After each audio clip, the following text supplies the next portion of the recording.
Hello again and welcome back to Illegally Cited. This is Jesse and I am back for another hardware review video. This time we are taking a look at a Switch accessory and we are taking a look at the Nitro deck, the Switch and Switch OLED Nitro deck. Now, like I said, this does work on both the original model and the OLED, which is nice, which is really cool. And what this is it tries to solve, yet again, the main hardware problem with the Switch. And that, of course, is the comfort and ergonomics, or lack thereof, of the joycons. Because since the beginning, one of my main complaints, as cool as HD Rumble is, and as cool as like the form factor is, I like how the joycons slide in and out of the system, but they are not comfortable for your average, I would say, adult user. I've heard many a time on podcasts, on videos, on articles, people I've talked to in person, I would hazard a guess to say 75% or more of the people that I hear or talk about, they love the Switch, and I love the Switch, but the Joy-Cons are just not comfortable. Now, if they want to make Joy-Cons like that for kids and have that as an option, great, wonderful. But to me, one of the best things to do would be to offer a jumbo or adult or like a large size Joy-Con option, because yeah, man, your hands, they just feel really cramped when you try to use them. And in the past, I've done videos for other types of devices here, like the Split Pad Pro. These are the ones that I've been using a lot until I got this thing, and I still am using these actually quite a bit. These they slide on the Joy-Con rails, no problem. The main thing that these lack is the rumble feature. They don't have any sort of rumble, let alone HD rumble. So if you really care about that, they don't have it. But let me tell you, I've tried a couple of other smaller options. I've tried these little like rubber things that you put on the original Joy-Cons, thinking that might work okay, and it's not enough. It's still not comfortable. And the Split Pad Pro is really kind of the thing that I almost still prefer the most. To me, they're still the most comfortable, and I'll get into that in a minute. But let's talk about the Nitro deck. So it comes in, you can get this bundle with a nice hard case here. Kind of just looks like a Steam Deck sort of a case here. You got the nice little logo on there. You got your kind of hard plastic, but it's smooth and soft at the same time. You've got your shoulder straps. I open this thing up. You've got a little pocket up here, so you got a little mesh pocket for your games, or you want to throw a charging cable in there or something. You've got a little protector here, so your screen, this goes right over where the screen would sit, so it kind of keeps your screen of your Nintendo Switch protected a little bit better. And then it's just, you've got the, you've kind of just got the place for the Nitro deck itself. So there's the case. Let's take a look at the Nitro deck itself. So this is not just like Joy-Cons. This is actually, you are sliding the Switch into this one piece here, and it slides in from the top. Again, this fits the original and the OLED model. I have my OLED Switch right in here right now. And on the back side, you see on the bottom here, there's a little switch that I can or there's a little thing I can push up here. And then what you do is you pull that up, and then you kind of have to, I don't know, I find it's easier just to kind of push down a little bit on the switch on the sides here, and you kind of just push it up, and then it'll unlock, and you'll slide it right out. But when you get it in here, it locks in. You hear a little click, so it's secure. I can shake it around. I can, it's upside down. I can shake it. It's no problem. On the left-hand side, you've got all of the things that you would have on your left Joy-Con. You got your back button, or whatever you want to call it. You got your left analog stick, your D-pad. your button down on the lower left. You've got on the right Joy-Con, or the right side, you've got all of your face buttons, your start button, your ABXY, your right analog stick right here. You got your switch, your home button there. And then, of course, you've got your right bumper, right trigger, left bumper, left trigger. On the back, you also have two on either side.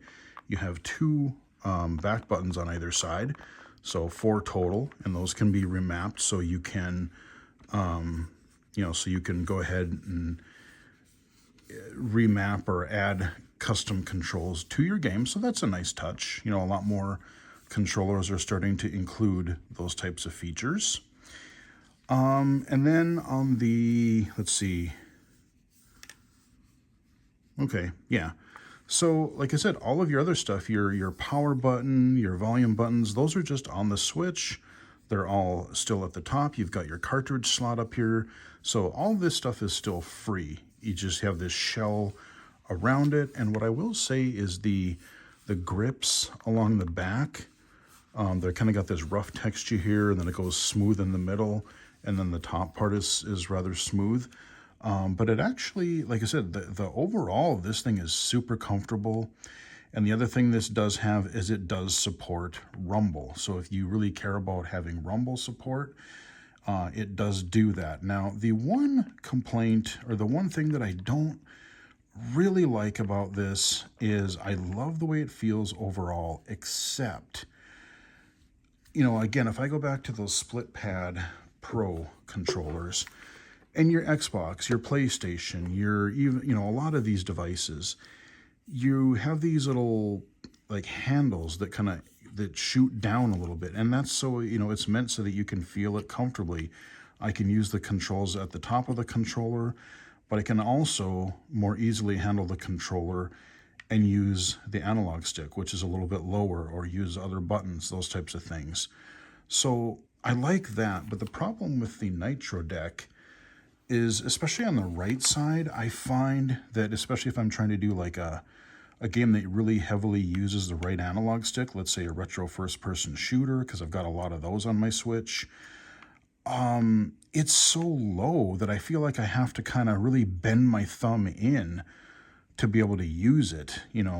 I understand having them offset a little bit, but I think if they could have raised this up and to the left just a little bit, I think it would have helped greatly. Or I like the way that it's smooth and it's curved down here, but I wish it had more of like a handle to the lower part, because the top, like the buttons and the left analog stick, are super comfortable to use. No problem there. But again, like using the D-pad, or especially the right analog stick, I find that I really have to kind of just really bend in my thumb to where it doesn't feel natural. And when I do that, I either have to kind of hold the device a little bit differently, or it feels like I have to, like I said, I have to kind of just bend in my thumb more than I would really want to. But again, so I can go ahead and turn my Switch on here. I got the rumble. I felt it rumble when it unlocked here. I got Mario RPG going right now. So we're just jumping around. We're in a town. It works fine. And you can even probably hear, I have the Switch pretty close.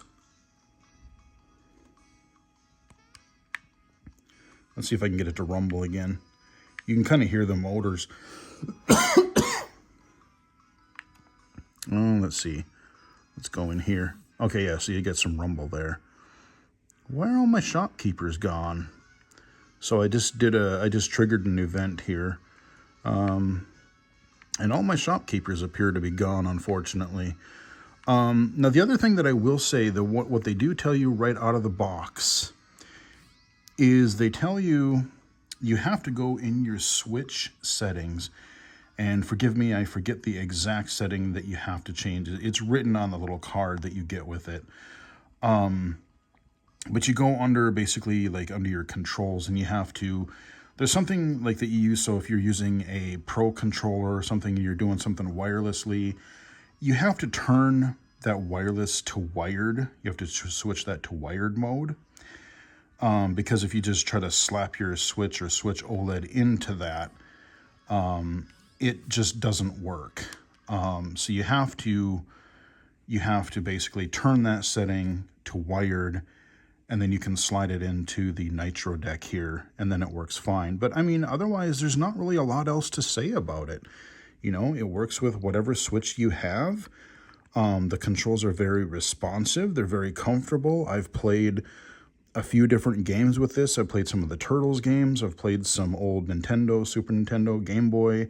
I've played some Super Mario Wonder, some Mario RPG Remake. So I've played a fair bit of these. And the cool thing about this is, like I said, it's just really easy to use. You just slide it in and then boom, you're good to go. So if you want rumble, if you want something, it's more of like almost like a little protective shell. You've got the little thing, you can just slide it out on the back here. It's a pretty solid device. It does add a little bit of weight to your Switch. So if one of the things you really like about the Switch is that it's really lightweight, especially with the original joycons. It adds a little bit of heft to it. So just be aware of that. But yeah, I mean, like I said, as popular as this was, like there was a good 2-3 weeks where I was just seeing everybody raving about this. I heard about it on a few podcasts. I saw some videos covering it. I saw people a lot about talking on Twitter about it. And so I'm like, I'm still, like I said, it would be kind of cool to have something that would have the rumble, but also be able to be a bit more ergonomic, be a little bit more comfortable. And overall, it really depends on the type of games that you're playing. Like the bumpers, the triggers, the face buttons, the left analog stick are all great. Like I said, the right analog stick, I just think it's a little bit low, and I feel it's a little bit, maybe I just have to really use it a lot more. Maybe I just have to play a lot more shooters or something just to get more comfortable with it. But I don't know, like I said, it just seems like I either have to switch the way I'm holding it, or I have to really scrunch up my thumb to make it work. And then same with the D-pad, if I'm playing a fighting game or something, it's not too bad because I can kind of the way I rest my hands, I can go, like, it's not too bad. But yeah, I think if they would have used like the handle design at the lower end instead of just curving it in at the bottom, I think that could have maybe helped for some of the lower controls. Maybe made the D-pad a little bit higher, maybe made the right analog stick just a tish higher. So you would still keep it offset, but I think it would make the lower controls a little bit more comfortable. Honestly, like I said, there's not a lot else to say. It's a controller. The buttons feel good. The D-pad feels good. The analog sticks feel great. The grip on them, the little rough edges around the analog sticks, everything feels good.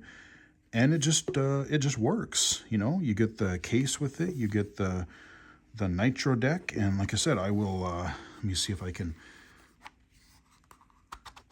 you just slide it out. And there you go. There's your Switch. There is your Nitro deck, your shell.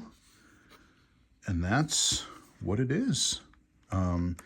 You can pick this up at like Amazon or a lot of different places, any place where you pick up game accessories and stuff like that. So overall, like I said, a lot of people are really loving this thing. I overall really do like it.